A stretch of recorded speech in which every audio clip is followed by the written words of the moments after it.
Welcome to Burlap Teachers. Enjoy the video. In this video, I will explain how private keys work with Binance.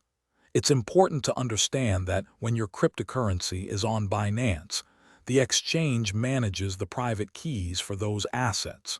You don't directly access these keys. If you wish to have full control over your private keys, you'll need to move your assets to a personal, self-custody wallet.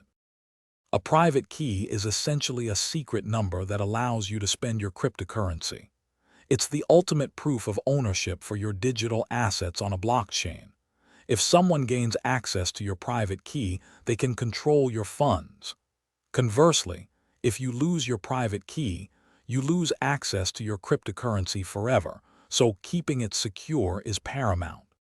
To truly control your private keys, you must withdraw your cryptocurrency from Binance to a self-custody wallet. This could be a hardware wallet, which offers robust offline security, or a software wallet installed on your device. Once your assets are in your personal wallet, you, and only you, hold the private keys associated with those funds. Managing your own private keys comes with significant responsibility. Always back up your seed phrase or private keys in a secure, offline location. Never, under any circumstances, share your private key with anyone. Understanding these best practices is crucial for protecting your digital assets and maintaining full control over your cryptocurrency. Thanks for watching. Consider subscribing if this video helped you.